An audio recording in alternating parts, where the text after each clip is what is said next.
China is rapidly gaining influence on the world economic stage by offering alternatives to the existing Western-led global trade system. Although Beijing has not officially proposed the creation of an organization to replace the World Trade Organization, WTO, its actions speak eloquently for themselves. One of China's most significant initiatives has been the One Belt, One Road program launched in 2013. It aims to strengthen global trade by developing infrastructure and increasing connectivity between Asia, Europe, and Africa. By creating a vast network of trade routes covering more than 65 countries with a significant share of the world's population and GDP, China is securing access to new markets, sources of raw materials, and opportunities to accommodate excess production capacity. An equally important step was the formation of the Comprehensive Regional Economic Partnership, CREP, the world's largest trade bloc, uniting 15 countries in the Asia-Pacific region and covering about 30% of the world economy. By lowering tariffs and establishing common rules for trade in the region, the RCEP offers an alternative system from which the U.S., a country that previously promoted the Trans-Pacific Partnership, which it abandoned under the Trump administration, is excluded. On the financial front, China has developed the Cross-Border Interbank Payment System, CIPS, to facilitate international transactions in RMB and reduce reliance on the dominant SWIFT system and the US dollar. This is Beijing's first attempt to create its own platform of this kind, reflecting its desire to internationalize the renminbi and reshape the global financial landscape, as well as its desire to protect itself from potential US sanctions. In addition, China is actively pursuing bilateral and regional free trade agreements, especially with resource-rich states.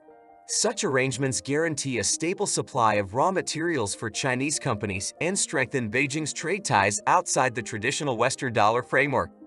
This strategy is consistent with the PRC's course of creating a concentric circles model of trade with China at the center and developing countries as the spokes. China's performance in the WTO also deserves close attention.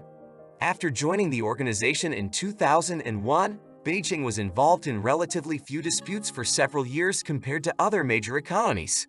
However, it subsequently began to actively use the WTO dispute settlement mechanism to challenge trade barriers imposed by other states. One of the first significant precedents was a 2002 dispute involving the imposition by the U.S. of import tariffs on steel ranging from 8% to 30% to protect its own steel industry. A coalition of 8 steel exporting countries, including China, challenged the decision at the WTO. In November 2003, the WTO appellate body ruled that the U.S. tariffs contravened the organization's agreements and allowed the affected countries to impose retaliatory measures. Under the threat of large-scale retaliation from the EU, which planned to tax U.S. goods worth up to $2.2 billion, the U.S. was forced to cancel the duties a month after the verdict. Later, China achieved significant victories within the WTO.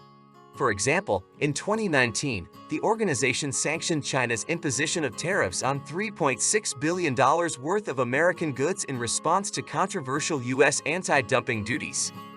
This precedent demonstrated Beijing's ability to effectively use the WTO's legal tools to protect its trade interests at the global level. Overall, the initiatives described above reflect China's strategy to reconfigure global trade and economic relations.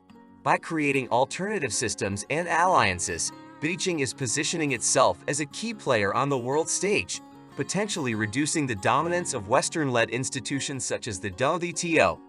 If these efforts succeed, the world's supply chains could be significantly reshaped, with more and more countries targeting China as their main trading partner. Of course, such a transformation of the global trade system risks creating tensions and conflicts of interest between China and the Western powers that defend the current world order. Nevertheless, Beijing's ambitious plans signal its firm intention to play a leading role in shaping a new architecture of international trade and finance more favorable to Chinese national priorities. Thank you for watching our video. If you found it useful, please give it a like and subscribe to our channel so that you don't miss new interesting episodes. We wish you good luck and prosperity in all your endeavors.